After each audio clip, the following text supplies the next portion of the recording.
Tonight in 7 News, record numbers of Queenslanders join the Super Jab weekend, but problems still slow the Sunshine State's rollout. Audits and a new boss to try and fix the state's swamped quarantine exemption system. Christian Porter quits, the former Attorney General resigning from the front bench. Farewell Fraser Island, hello Gari, an official name change for Queensland's World Heritage listed island. A super storm season coming, the southeast areas with the highest number of hail damage claims. And splashdown, if they can do it, anyone can. The new era of space tourism lands. Live from Brisbane, 7 News with Katrina Blowers. Good evening. An overwhelming response to the SuperVax weekend has seen records smashed, but it could have been even better, with confused messaging on a weekend meant to be super easy to get the vaccine. Please come out and get vaccinated. Just make sure the centre is open and taking walk-ins. I wish I came in yesterday.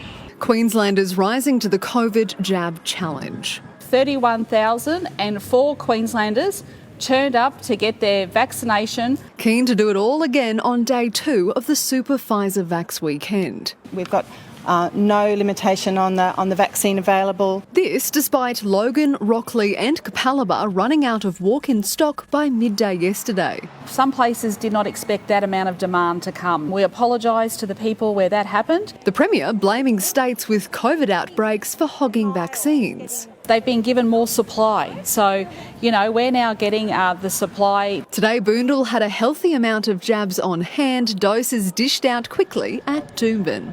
It takes like 15 minutes. 700 through the door before 11 this morning at South Brisbane. But some couldn't even get through the door. Capalaba's vaccination centre closed. Queensland Health's website showing conflicting opening times, stipulating operating hours from Tuesday to Saturday, but claiming to be open both days this Super Vax weekend. They said all weekend and now it's not open. Lines stretching at Logan leading to lengthy waits. There's a long wait as a 1 hour plus. Here at the Logan Entertainment Centre, the hub has been so inundated with walk-ins, many people are being referred to the Mount Warren Park Clinic. The centre, a 20-minute drive away, also meant to be closed as per the Queensland Health website, opening as an overflow for Logan, but turning away locals coming in off the street. They're trying to hype up this weekend, come down like SuperVax weekend, and then you get here, it'll be a little bit disappointing if they turn us around. Tonight the race is on to immunise the state. We should crack 60% tonight for Queenslanders with their first dose, over 41% fully vaccinated. Moderna is starting in pharmacies, I understand, either middle to later this week. Drive-through clinics. It's happening in Victoria, it's now happening in New South Wales, and it is our fast lane to freedom. So let's roll them out. All options on the table to keep the vaccination momentum. As for the future of walk-in vaccinations tonight, nothing is off limits as people continue to line up for their vaccine tonight. The Chief Health Officer says she wants to see walk-ins available every weekend into the foreseeable future. But as for whether we'll see walk-ins during the week or extended hours at clinics, the Deputy Chief Health Officer says that all depends on the response and the data from this weekend. Katrina? All right, thanks for the update, Sally. Well, the border has kept Queensland virtually COVID-free, but it's also stranded children and stalled cancer treatment. Now the Under Fire and Overwhelmed Exemption Unit has been given its own Deputy Chief Health Officer. Dr Lynn McKinlay commissioned an audit in her first week, but will it be made public? A little boy without his mum. A young woman with cancer without time to waste. Brendan Luxton, a fragile school friend of the Premier's who took his life after leaving hotel quarantine. He wanted an exemption to isolate at home, but it went unanswered. I was upset. I mean, everyone is upset when you lose someone who, you've known at primary school or a friend. These are the faces, the stories of people who lost time or their lives in a system created to keep a state safe and free. Today, we have 0 cases in Queensland.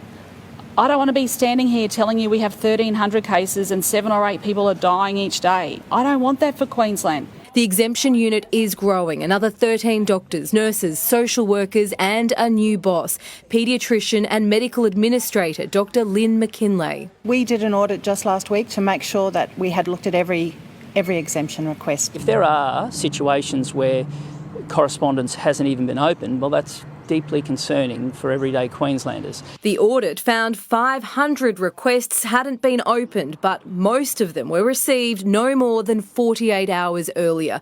The unit, the Premier says, has been swamped. 57,000 requests all up, including 600 on one day. The audit allowed us to make sure that everyone had been properly categorised. These are really good staff who are trying to do their best to keep Queenslanders safe. The opposition says that audit should be released to the public so Queenslanders know who is being allowed in and who isn't. I want to see transparency right across the board. At the moment, it seems in Queensland the exemption unit doesn't kick into gear unless you're a celebrity or the media shine the spotlight on it. The review falls short of the overhaul Brendan Luxton's family wanted and the meeting they asked for with the Premier following his death. My senior policy officer came in and showed me, we got some advice from the department that there was a coronial, that it was going before the coroner. I was given advice that it would not be appropriate at the time. A coroner could decide what role, if any, policy played in the downfall of a man who in hotel quarantine planned his new life, looked for a home to buy, booked tickets to the museum before deteriorating. His family called Queensland Health for help. Best recommendation was that we call Lifeline. I said to her that night that we would be on counselling, we needed an intervention. Now mental health clinicians are on call and quarantine guests can be transferred to Medi hotels for more care and support. Erin Edwards, 7 News. There's been major developments in southern states afflicted with COVID. New South Wales recorded 1,083 new cases and 13 deaths, its highest daily death toll. From midnight, restrictions will be eased in Sydney's areas of concern to match those in other parts of the city. Victorian cases topped 500 for the fourth consecutive day. Premier Daniel Andrews outlining the roadmap out of lockdown. Melbourne's curfew will end when 70% of Victorians are fully vaccinated. Many more restrictions will go at 80%, a date likely to fall on November 5. Our nurses, our doctors, our ambos, they'll come under intense pressure. It will be incredibly difficult in our health system. But we'll be able to pass through a gateway, an important gateway. We'll be able to normalise this. Former Attorney General Christian Porter has sensationally quit federal cabinet over the secret donation scandal. The Prime Minister dropping the bombshell just ahead of a trip to Washington to cement our submarine deal. The opposition says Mr Porter still needs to explain where that money came from. He famously outed himself as the minister linked to a rape allegation he vigorously denied. Shuffled out of his job as Attorney General, Christian Porter is now finished as a minister over a secret donation. He has this afternoon taken the appropriate course of action to uphold those standards by tendering his resignation. By resigning from the ministry, he avoids those standards, going to the back bench.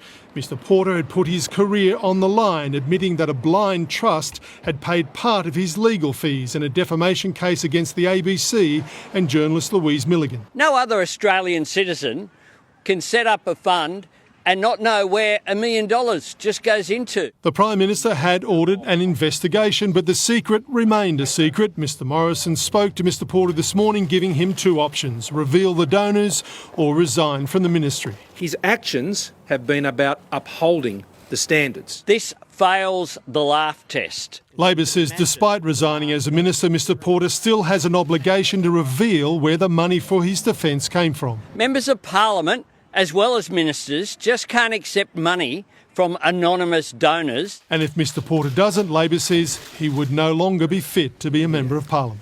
But Scott Morrison will cling on to Christian Porter for his political life. If Mr Porter was forced out of Parliament, Labor would almost certainly win a by-election in his WA seat, and Mr Morrison would lose his majority and possibly government. Losing the seat would drop the coalition to just 75 of 151 House of Representatives seats, with Labor going up to 69 and Independent 7, effectively holding a majority of 76. And Minister Porter will be returning to the backbench. Mr Porter issued a statement late today attacking the ABC and the so-called Twitter mob, but says he's determined to contest the next election and has no intention of leaving Parliament. The horse has already bolted, but Scott Morrison is just trying to shut the gate. And Labor will do its best to kick that gate down and kick Christian Porter out. Let's go live to political editor Mark Riley in Canberra. Mark, can Scott Morrison afford to hang on to Christian Porter? Well, Katrina, he can't afford to lose him, and that's the point. In other circumstances, I'm absolutely convinced Christian Porter would be punted out of Parliament. Many have been for less. But Scott Morrison would then be forced into minority and go into a general election bruised and beaten. As it is, he's left arguing that standards have been upheld here, and few are buying that. What sort of standards allow a politician to take hundreds of thousands of dollars from unknown donors to pay for legal action and deem that okay? Only standards written by politicians for politicians. The whole thing stinks. Voters know it does. And Scott Morrison will pay a political price from here to whenever the general election is. Katrina. All right. Thank you, Mark Riley there. France has declared its relationship with Australia is in crisis. The fallout from the dumped submarine deal now threatens to derail trade talks with the European Union. Paris accuses Canberra of lies and duplicity, but the federal government is confident that damage can be repaired. Recalled to Paris. This should have never been the case. The French ambassador with a parting shot as he prepared to depart Sydney last night. When you betray somebody, don't expect to be thanked for that. The French are fuming over the decision to abandon the contract to build 12 diesel-electric submarines, accusing Scott Morrison of backroom deals with the US and UK for nuclear-powered ones instead. C'est très symbolique. There have been lies, there have been duplicity, and there's been a major break of trust. The French foreign minister declaring the relationship is in crisis, saying the government wasn't truthful about the concerns it had with the $90 billion contract, which is billions over budget and years behind schedule. We've been upfront, open and honest. The fallout now threatening to disrupt next month's trade negotiations with the European Union. I think it is yet again Mr Morrison focusing on announcement, not on doing the whole job. I don't regret the decision to put Australia's national interests first. Never will. Mending relations will now fall to Trade Minister Dan Tehan when he flies to Europe next week. I'm confident that if we can sit down, work through these issues, given the long history of us working together, our shared values, that we'll be able to overcome this. Despite all the outrage, the government has made it clear it believes the nuclear option is the right decision for Australia. And it's already considering leasing submarines from the US or the UK while it waits for our own to be built. And while the cost of the new fleet is unknown, the government concedes of the $2.4 billion already spent on the French deal. Some of it is a sunk cost. Hoping the relationship with France doesn't sink to the bottom with it. Rob Scott, 7 News. Proof this evening that space travel really could be within reach of average Earthlings. After orbiting the Earth for 3 days, the crew on board Elon Musk's SpaceX capsule has safely returned to Earth. Not one of the 4 people who made the historic flight was a trained astronaut. From amateurs to astronauts in just 3 days, the credentials of SpaceX's 4-member civilian crew forged in a blistering re-entry before Inspiration 4's history-making splashdown off the coast of Florida. Welcome home to planet Earth. Your mission has shown the world that space is for all of us and that everyday people can make extraordinary impacts in the world around them. Billionaire Jared Isaacman funded the mission. Thanks so much, SpaceX. It was a heck of a ride for us. His hand-picked crew, a healthcare worker, a college professor and a data engineer who won his seat. This is such a great shot. The spaceflight novices surviving the mission that saw them orbit almost 600 kilometres above the Earth and 160 kilometres above the International Space Station. Before you knew it, you heard liftoff. Higher than many career astronauts have ever been. And looking through the window, we can see the entire perimeter of the Earth, which is so beautiful. They conducted some experiments, but this was largely a tourist trip. I believe, is he watching a movie?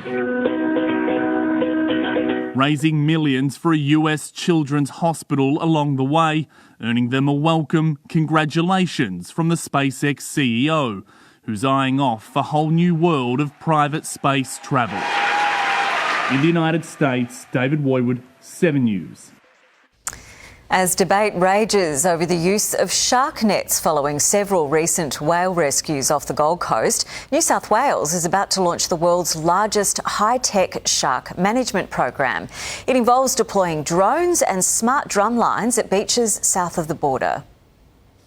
Usually it's a peaceful coexistence, and with or without us realising, close encounters like this are quite common.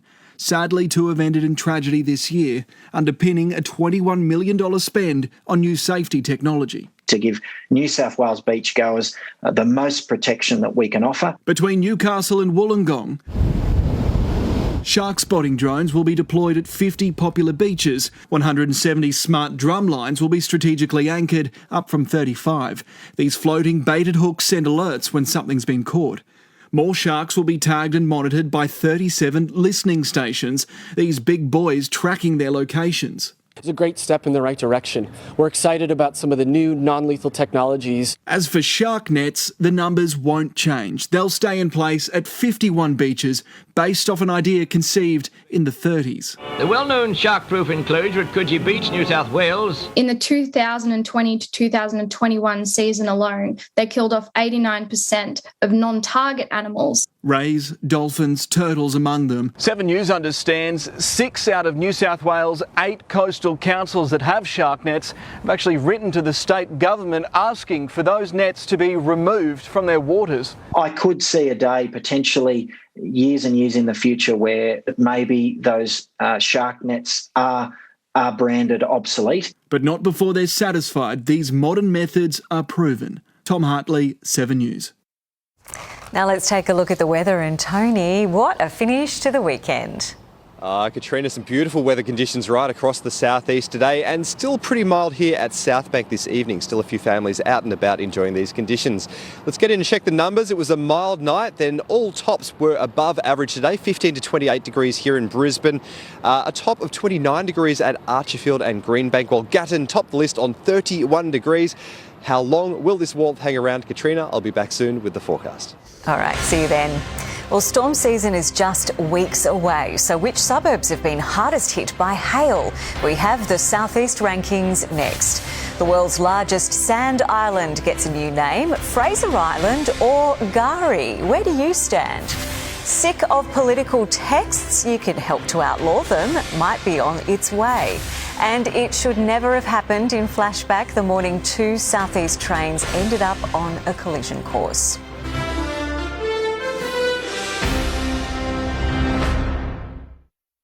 For richer or poorer, as the happy couple are tying the knot, security is fleecing them dry. Every penny they've been gifted, and cameras captured it all. Queensland's wedding burglar gets caught out. 7 News, Monday.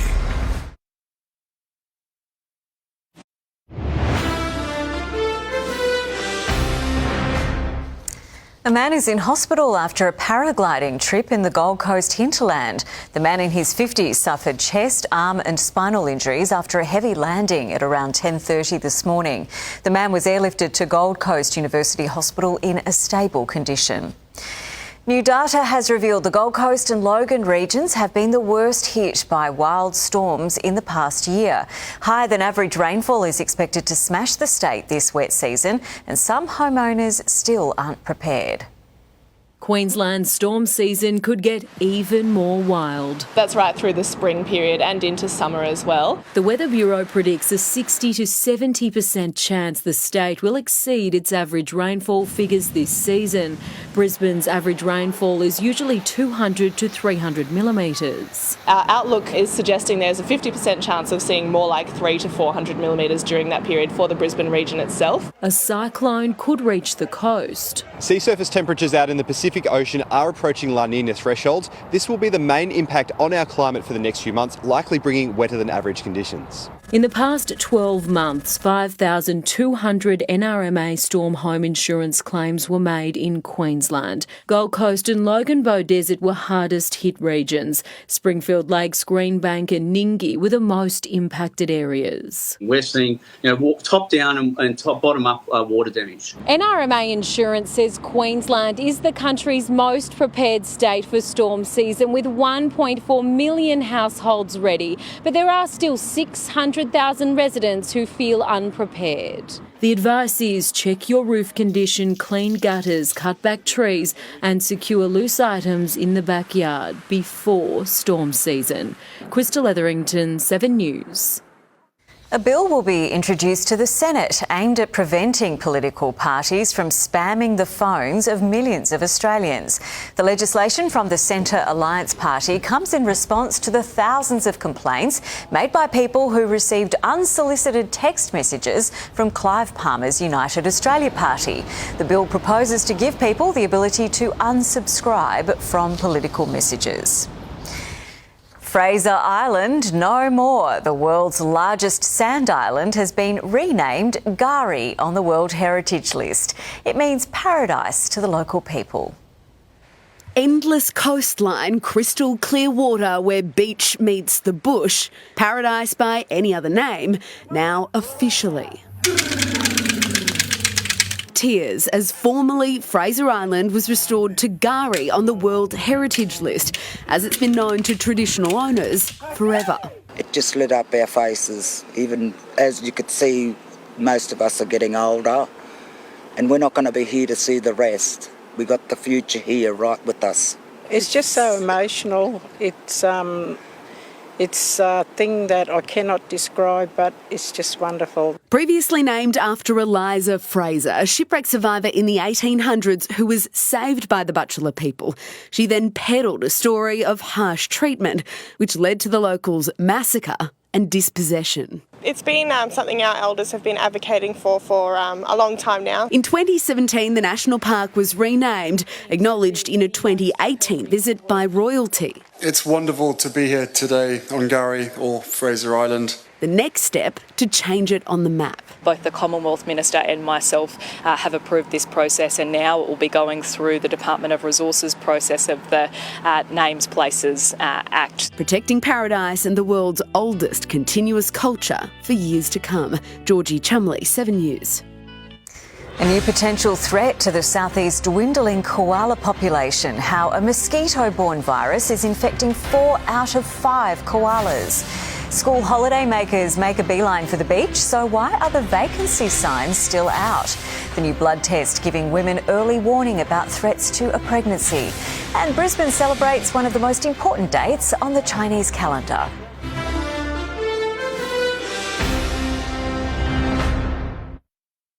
Our worst commuter train accident. We had this great big bang.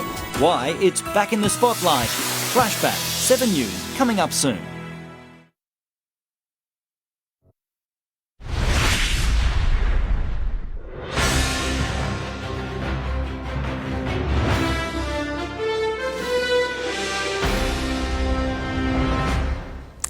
The Sikh temple linked to a violent brawl in Runcorn last week held a peaceful protest today, revealing why tension is growing between new and old factions. The newer group says it's being denied membership to the temple, the only Sikh temple in Brisbane. We are not violent people, and I totally feel for my brothers who've gone through this friction within each other. The old faction who manage the temple has labelled the protesters a small minority group. Koalas are facing a new threat as vulnerable populations are pushed closer to the coastal fringes of southeast Queensland. Researchers have found a staggering percentage are catching a mosquito-borne illness. Bulldozers, bushfires, now this. a tiny, underestimated enemy. Koalas are being exposed a lot more than we had previously recognised to Ross River virus. A hunch researchers at QIMR Berghofer had. Previous studies suggested at most 16% of the population was exposed to the virus. Their survey, the largest yet, found more than 80%. The results themselves were very surprising because we did not expect to have the rates that we saw in koalas. 220 koalas were tracked, their blood sampled, in a 3-year study covering 2 populations in Kippering and Marumba Downs. We are seeing a population explosion in this area. Close to wetlands and people. As we move into the future with climate change, those koala populations from out in the west and the drier regions are going to be pushed towards this region here in southeast Queensland. Bringing illness with them. If there's a high risk of Ross River virus in koalas, there's probably a high risk to humans in those same environments. Even though breeding sites aren't usually in your backyard. They come from the salt marsh or freshwater areas, so they will fly from those areas to your property. There have been more than 700 cases of Ross River virus reported in Queensland so far this year. Most people have no symptoms, but for some, they're long-lasting. It's mostly arthritis-like symptoms. How the illness affects koalas is unclear. More studies are planned. Koala numbers are really reaching a tipping point in some areas of southeast Queensland. Now found to be holding on with an extra burden. Michelle Jensen, 7 News. New screening tests could soon identify pregnant women who are at risk of potentially deadly complications. It's hoped the development will allow doctors and midwives to intervene before it's too late. Anya Arthurs enjoyed a textbook pregnancy until she reached 39 weeks gestation. I was swimming and walking and everything was normal, and then all of a sudden my blood pressure skyrocketed. She was diagnosed with preeclampsia, a condition that can be deadly for mum and bubs. I had to have a C-section pretty much 2 days after that appointment, so it all went very quickly from that point.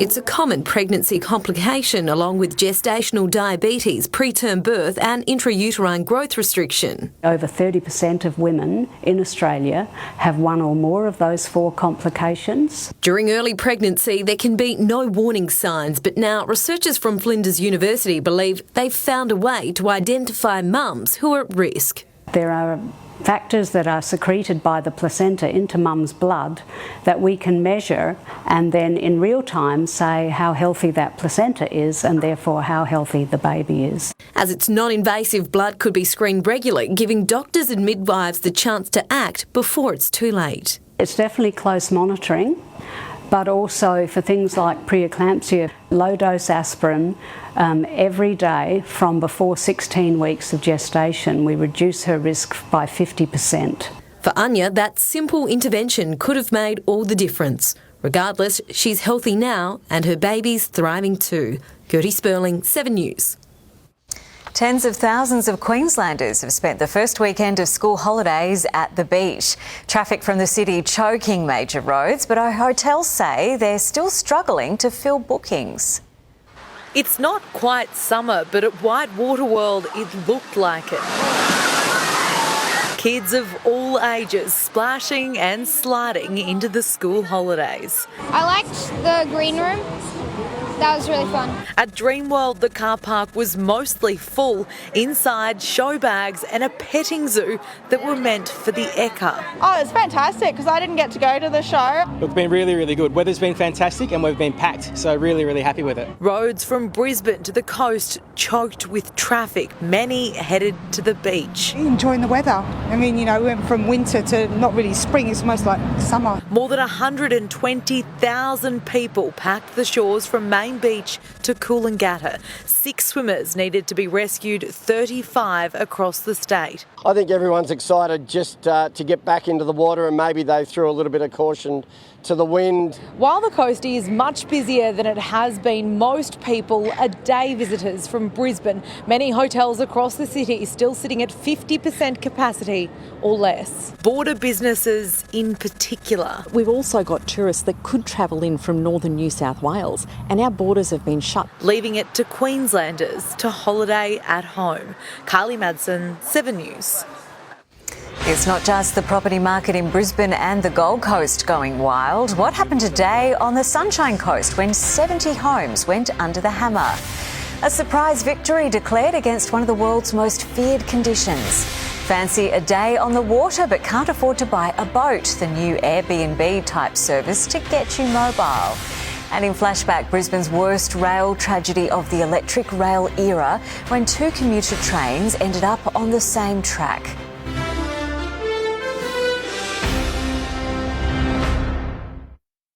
On 7 News with Sharon and Max, Moderna in Queensland, everything you need to know, plus under 12s and vaccinations. The latest official advice, 7 News, Monday.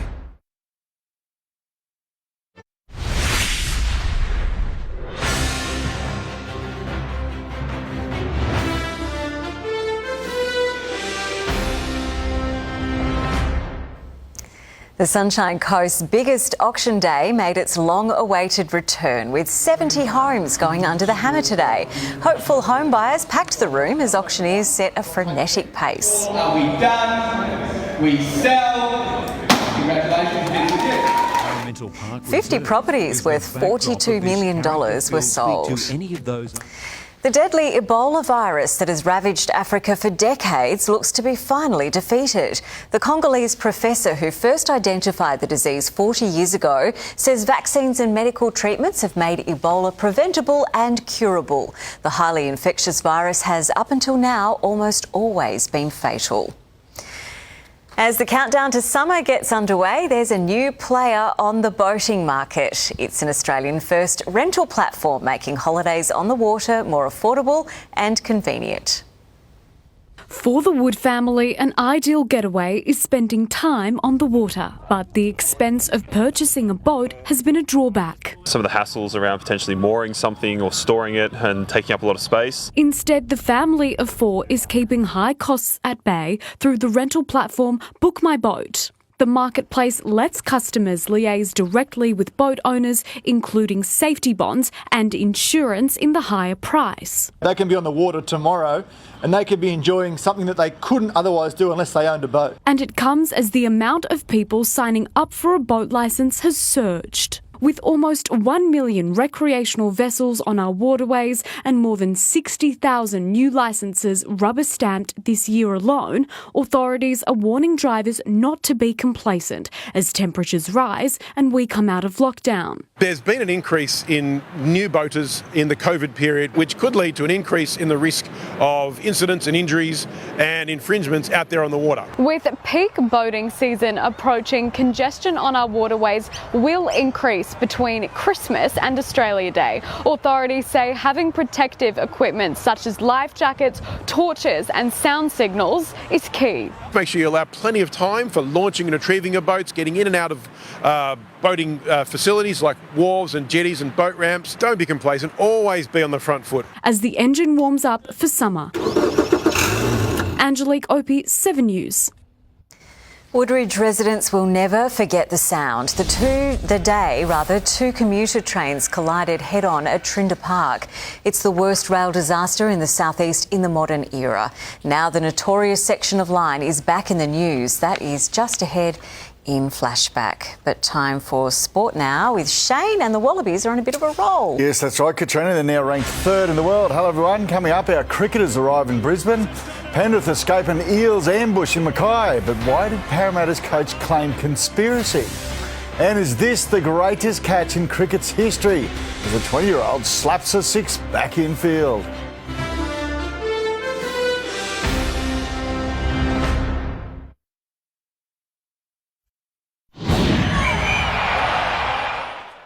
The Eels have blasted the Panthers as serial complainers whose criticisms influenced referees into making a series of calls that favoured Penrith. Ivan Cleary's men booking a prelim against Melbourne after winning an old-fashioned slugfest in Mackay. Ecstasy and agony, the game of the season, thrilling for the Panthers, heartbreaking for the Eels. There's definitely pressure. You know, like we're all in a hub there at the Sunshine Coast. It was quite sobering watching Newcastle pack up this week, so... You know, you didn't want to do that. Still alive, but vast improvement needed to beat Melbourne. Look out! Look out! What a bounce! Blake wins the lottery! The Eels' defensive starch had them poised to shock the competition. It was Penrith's Broncos-bound back rower who got his side on the board. He's found Capewell, the shortest of kicks. Tensions flaring after Blake Ferguson's medical miracle. You can't stay down clutching your neck. Whistle blows. Get up like a jack in the box. Parramatta had a chance to win it in the dying minutes until Junior Paulo dropped the ball. Their season over. Eels coach Brad Arthur left seething about refereeing decisions. How many stoppages was there tonight? How many? When we were starting to get on top, there was a lot. Convinced Ivan Cleary's recent complaints had influence. There's been a bit of complaining over the last couple of weeks, and they got what they were after from the back of the whinging. I don't understand that. I made a comment what I believe in last week. Yeah, I don't know how that helped anyone. I didn't talk to anyone this week. Oh, it might have helped them tonight. That's right. Well, I'm proud of the boys. We'll just get on with it. Now the expected grand final comes a week early. So it's just good that it was a physical game for us, and now we're fresh. Hopefully we can capitalise on that. Chris Garrick, 7 News. So the prelims see the Bunnies and Sea Eagles lock horns at Suncorp on Friday night. Then it's the Storm and Panthers on Saturday afternoon. The NRL brought the starting time of that game forward so it didn't clash with the AFL Grand Final. Broncos fans were given a glimpse of how brilliant their rookie Selwyn Cobbo can be as he sprinted 60 metres for the decisive try against Burleigh. He says as he races away from Curtis Rowe, Selwyn Cobbo. Oh, he's too fast and he's too good, right? Winner Manly's finals defeat of the Bears sees them progress to the preliminary final.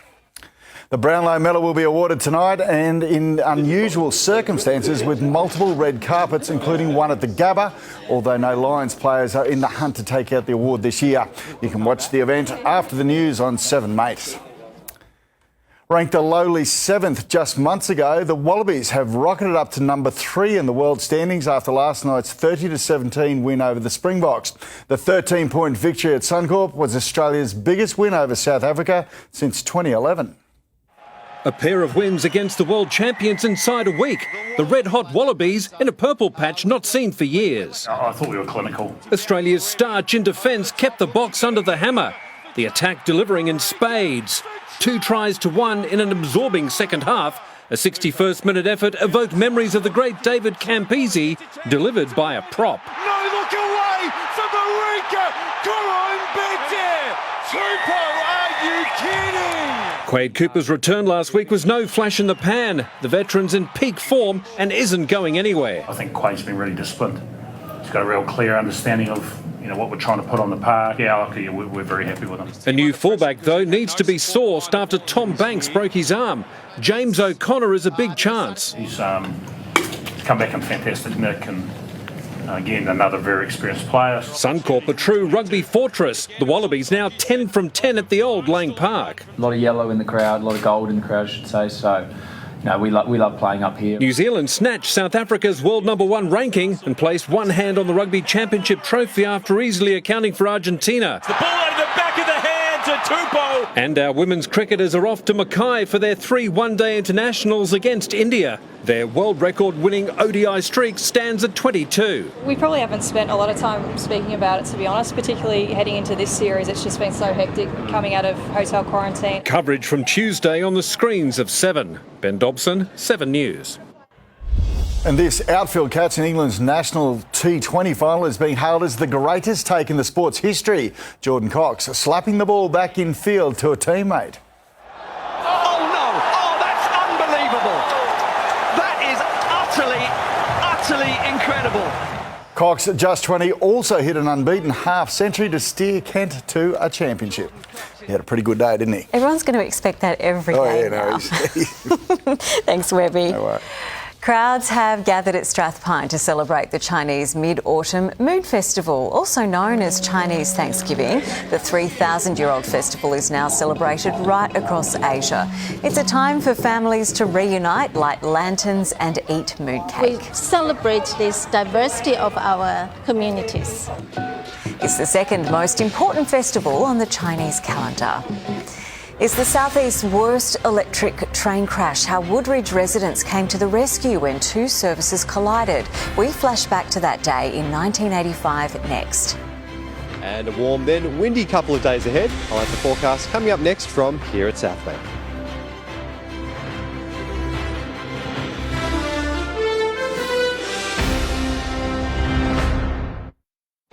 For richer or poorer, as the happy couple are tying the knot, security is fleecing them dry.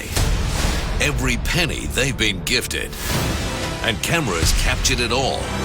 Queensland's wedding burglar gets caught out. 7 News, Monday.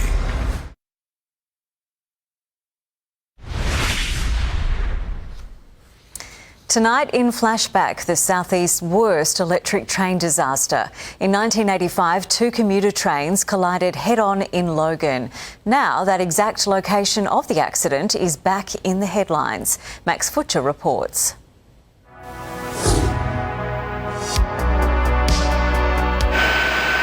Scores of ambulances, fire brigade units, police and hospital teams were on the scene minutes after the smash. Firemen used cutting equipment to free the distressed injured. Saturday morning, 6:40, every available rescue was summoned to Woodridge. Medics crawled inside carriages to free dazed passengers. Baby, can you wriggle your feet for me? Still me touching you there all right? Any pain? John Kemp had just boarded for the city. Everyone was just talking, all of a sudden I was on the floor. And we had this great big bang, and everyone was on the floor, and one lady got real bad cut. Nearby residents were the first to help. People trying to get out of carriages and screaming hysterically, and just one of utter confusion amongst the passengers. The trains should have passed safely at a station. Instead, they both ended up on a single stretch of track. Too late, the drivers saw what was happening. One of them jumped clear and survived. The other ran back through his train trying to warn passengers. But it was too late. He was crushed to death in the wreckage. So was one of his passengers. That passenger was 18 years old. 31 others were injured. They were treated on the train. A lady in the carriage called out, "We've gone through a red light." And within seconds after her saying that, there was this terrible crash. Queensland's Transport Minister was Don Lane. A disaster, an absolute disaster. In a bid to restore public confidence, he declared the signals safe the very next day. There's no fault found in the system. The single line was eventually duplicated. 36 years on, a reduced speed limit remains on the bend. Locals still remember. Everyone within probably a 5-kilometre radius would have heard the bang. Now, residents are fighting the resumption of their homes. It kinks at Trinder Park. The government plans to straighten the line and widen it from 2 to 4 tracks, cutting minutes off a Brisbane to Gold Coast journey. It is absolutely essential. As for those original 2 trains, both were repaired, both recently retired. Every day, commuters travel along the route without a clue to the past and the southeast's most serious accident of the electric train era.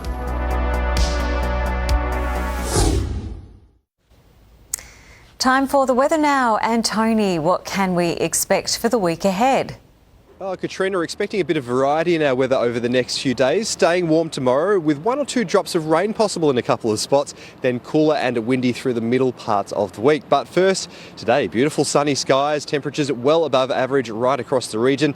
Gatton topped the list on 31 degrees, Brisbane here 28, very nice conditions. To the satellite, our warm air is thanks to northerly winds ahead of a trough lying across Queensland today. Southern inland parts of that trough is. Tomorrow, staying warm as that trough remains stationary while a stronger cold front moves along the New South Wales coast. That system will bring cooler and windy conditions into Tuesday. For the capitals, a big change from the tropics to the southern states. Broome pushing up to 38 degrees. At the other end of the spectrum, Hobart's looking at showers and a maximum of just 12 degrees. Back to Queensland, in the tropics, dry across the board. Weipa and Mount Isa into the mid-30s. Townsville a little bit cooler on 28 with cloud clearing during the day. Heading south, also hot well inland and plenty of blue sky on the forecast. Longreach, Roma and Emerald all well into the 30s. Head to Harvey Bay if you want to cool down. Sea breezes should keep the maximum there to 25 degrees.